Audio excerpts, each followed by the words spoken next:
Escuela sabática. El Éxodo.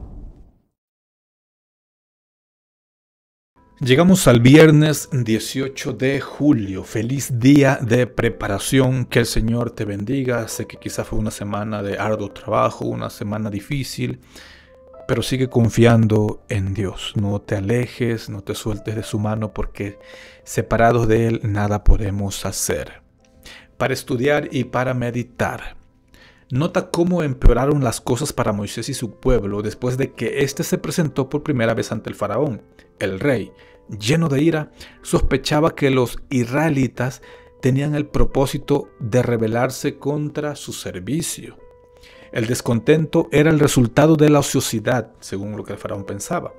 Trataría de que no tuvieran tiempo para dedicarlo a proyectos peligrosos, o por qué no, religiosos.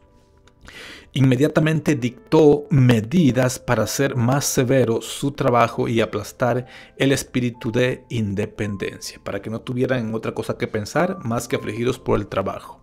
El mismo día ordenó hacer aún más cruel y opresiva su labor.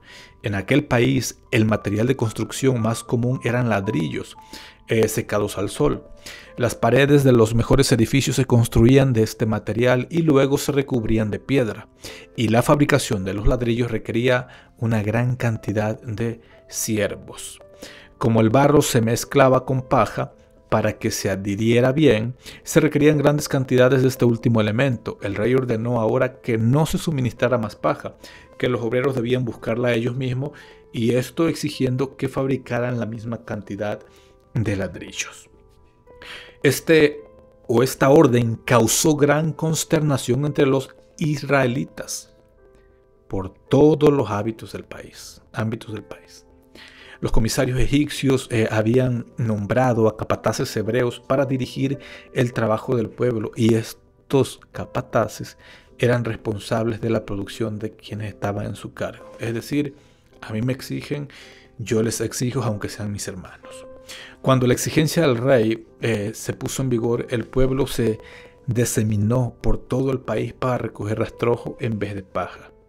Pero les fue imposible realizar la cantidad de trabajo acostumbrada. A causa del fracaso, los capataces hebreos fueron azotados cruelmente. Es decir, si a mí como encargado, como capataz, me dicen: oye, tu iglesia tiene que hacer tantos ladrillos y recoger la paja, y la iglesia no lo cumplía, venían a mí y me azotaban cruelmente. Preguntas para dialogar. Piensa en alguna ocasión en la que aceptaste un llamado de Dios y las cosas no comenzaron bien o no resultaron de la mejor manera. ¿Qué lecciones aprendiste de esta experiencia? Comparte con otros tu experiencia acerca de cómo intervino Dios en tu vida cuando le pediste ayuda y cuando no esperabas su intervención. Bueno, yo quiero comentarles rápidamente que hace años, cuando yo me bauticé, estaba en Monterrey. Me fui para Monterrey, me bauticé en Cancún, pero por cuestiones de sábado me fui para Monterrey. Entonces, estando ahí, metí una solicitud para irme a trabajar a Canadá. Todo iba marchando bien, tuve la entrevista por línea y me aceptaron, me contrataron, me mandaron los vuelos para poder irme. Entonces yo vendí, creo, la cama que tenía, un tanque de gas, regalé libros, regalé ropa, me deshice de todo, porque yo ya me iba. Entonces, para esto llega el COVID y me dicen: ¿sabes qué? Te vamos a avisar en nueva fecha para que puedas viajar. Y esa nueva fecha nunca llegó porque por el COVID cerraron fronteras y yo me quedé sin viajar. Me quedé endeudado porque había prestado dinero para pagar los trámites para ir, y me quedé sin cosas. Y para colmo me dio el COVID, que recuerdo que una noche fue tan fuerte, un miércoles 3:22 AM, nunca lo olvido. Yo estaba en la planta alta, bajé, tomé agua, una pastilla, y le entregué mi vida a Dios y le dije: Señor, si aquí he de morir, permíteme caer en tu gracia. Me acosté. Al siguiente día, por la gracia de Dios, me levanté ya con menos temperatura. Hasta ahí yo no sabía que era COVID. Pero bueno, ¿por qué te cuento esto? Porque aparentemente yo después de bautizarme, como a los 6, 7 meses fue que me voy para Monterrey, aparentemente ya tenía un trabajo para Canadá, ya me habían contratado, y de repente viene el cierre de fronteras y viene el COVID y me pega el COVID y me quedo endeudado, me quedo frustrado y pregunto ¿por qué? No sé qué hubiera pasado si me hubiera ido para allá. Pero bueno, más tarde Dios me dio la oportunidad de estar aquí en Estados Unidos y aquí seguimos. Entonces, Dios tiene planes perfectos para nosotros, independientemente que pensemos que no es así. ¿Cómo podemos creer en la bondad de Dios cuando suceden cosas malas, incluso a quienes confían en Él?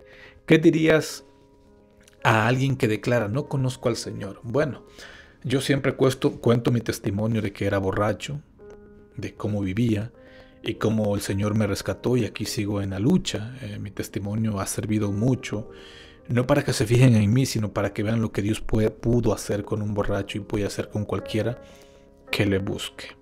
En caso de que esa persona no expresara eso como un desafío, sino como una realidad en su vida, ¿qué podrías hacer para ayudarle a conocer al Señor y explicarle por qué eso es importante? Bueno, yo regalaría una Biblia y le enseñaría lo poco o mucho que he aprendido y le explicaría.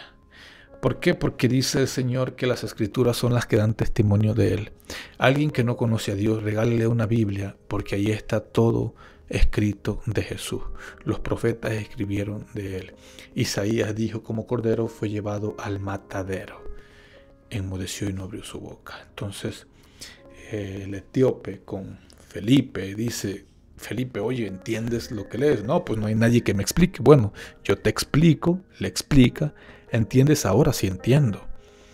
Aquí hay un lago que impide bautizarme, nada. Vamos. Y así es la vida. Tenemos que nosotros ir haciendo discípulos, bautizándolos en el nombre del Padre, del Hijo y del Espíritu Santo. Nuestro trabajo no es que crean, sino es presentarles a Jesús y el Espíritu Santo hará la obra. Feliz día de preparación y feliz pronto sábado. Que Dios te bendiga.